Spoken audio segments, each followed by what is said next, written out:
Vamos agora para Brasília. O presidente Jair Bolsonaro anunciou hoje, um ano depois do início da pandemia, a criação de um comitê com representantes dos estados e do Congresso e do Judiciário como monitoramento para coordenar ações contra a Covid. Isso, a gente está lembrando aqui, um ano e uma semana depois da primeira morte por Covid no Brasil. Isso é mais um reflexo da pressão que pesa sobre o governo e as cobranças sobre as suas ações e omissões na pandemia. Fernando Rego Barros acompanhou tudo e vai fazer um relato para nós agora. Fernando, boa noite. Esse anúncio veio depois de uma reunião que teve representantes de todos os poderes e teve alguns governadores também. Isso, Renata. Boa noite a você, boa noite a todos. A reunião durou mais de 2 horas e uma coisa chamou a atenção. Durante todo o tempo do encontro, Jair Bolsonaro e todos os presentes usaram máscaras. Segundo alguns participantes, Bolsonaro abriu o encontro falando de vacinas e da previsão de entrega de doses. No final, apenas pronunciamentos. Os jornalistas não puderam fazer perguntas. Em tom diferente do habitual, Bolsonaro disse que a vida está em primeiro lugar. Não destacou os impactos de medidas restritivas na economia, como sempre faz, e defendeu a vacinação em massa. Mas ele voltou a falar em tratamento precoce, porém reconheceu que ainda não existe um remédio para a Covid. Vamos ouvir. A unanimidade, a intenção de nós, cada vez mais, nos dedicarmos à vacinação em massa no Brasil. Tratamos também de possibilidade de tratamento precoce. Isso fica a cargo do ministro da Saúde, que respeita o direito e o dever do médico off-label tratar os infectados. Não temos ainda o remédio, mas a nossa união, o nosso esforço entre os 3 poderes da República, ao nos direcionarmos para aquilo que realmente interessa, sem que haja qualquer conflito, qualquer politização da solução do problema, que creio que essa seja realmente o caminho para o Brasil sair dessa situação bastante complicada que se encontra. É Bolsonaro quem vai presidir esse comitê, Renata. Ele pediu que o presidente do Senado, Rodrigo Pacheco, assuma a coordenação com os governadores. Pacheco já marcou uma reunião para sexta-feira. Segundo ele, o comitê vai tratar da ampliação de leitos de UTI, da falta de oxigênio hospitalar e de medicamentos para intubação. O presidente da Câmara, Arthur Lira, que na reunião fechada cobrou do ministro das Relações Exteriores, Ernesto Araújo, uma posição mais clara em relação a insumos e vacinas, no pronunciamento, disse que é preciso despolitizar as ações durante a pandemia. Vamos ouvir os dois.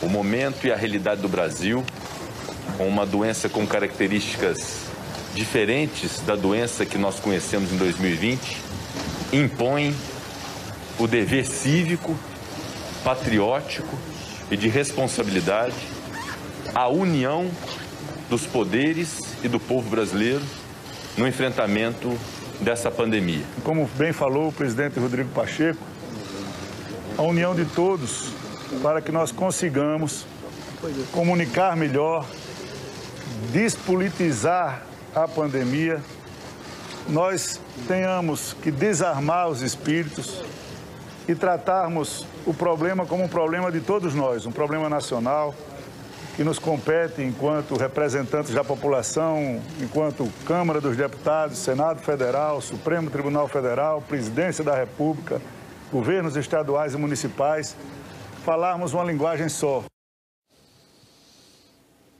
O presidente do Supremo Tribunal Federal, ministro Luiz Fux, não vai participar do Comitê de Gestão da Crise. Ele explicou que o Supremo poderá ter que julgar a legalidade dos atos, mas afirmou que vai fazer o possível para evitar a judicialização das medidas. O Supremo Tribunal Federal, o Poder Judiciário, como é o último player a aferir a legitimidade dos atos que serão praticados, ele não pode participar diretamente desse comitê.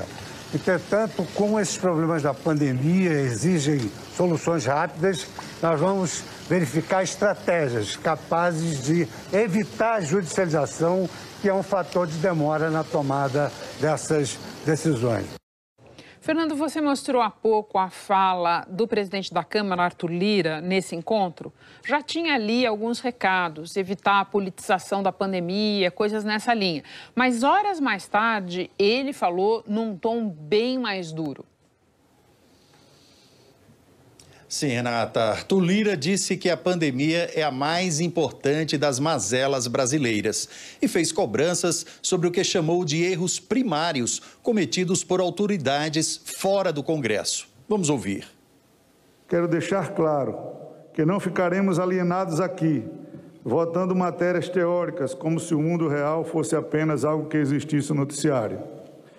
Estou apertando hoje um sinal amarelo para quem quiser enxergar. Não vamos continuar aqui votando e seguindo um protocolo legislativo com o compromisso de não errar com o país. Se fora daqui, erros primários, erros desnecessários, erros inúteis, erros que não são muito menores do que os acertos cometidos continuarem a serem praticados. Os remédios políticos no parlamento são conhecidos e são todos amargos, alguns fatais. Muitas vezes são aplicados quando a espiral de erros de avaliação se torna uma escala geométrica incontrolável. Não é esta a intenção desta presidência. Preferimos que as atuais anomalias se curem por si mesmas, frutos da autocrítica, do instinto de sobrevivência, da sabedoria, da inteligência emocional e da capacidade política. Mas alerto que, dentre todas as mazelas brasileiras, nenhum é mais importante do que a pandemia. Não é hora de tensionamentos, de CPIs ou lockdowns parlamentares. Medidas com níveis decrescentes de danos políticos devem ser evitados. Mas isso não depende apenas desta casa. Depende também, sobretudo, daqueles que, fora daqui, precisam ter a sensibilidade de que o momento é grave, a solidariedade é grande, mas a tudo tem limite. Tudo. E o limite do Parlamento brasileiro, a Casa do Povo, é quando o mínimo de sensatez em relação ao povo não está sendo obedecido. Ainda sobre pressões sentidas pelo governo, hoje, numa sessão de debates no Senado, pelo menos 7 senadores pediram a saída do ministro das Relações Exteriores, Ernesto Araújo.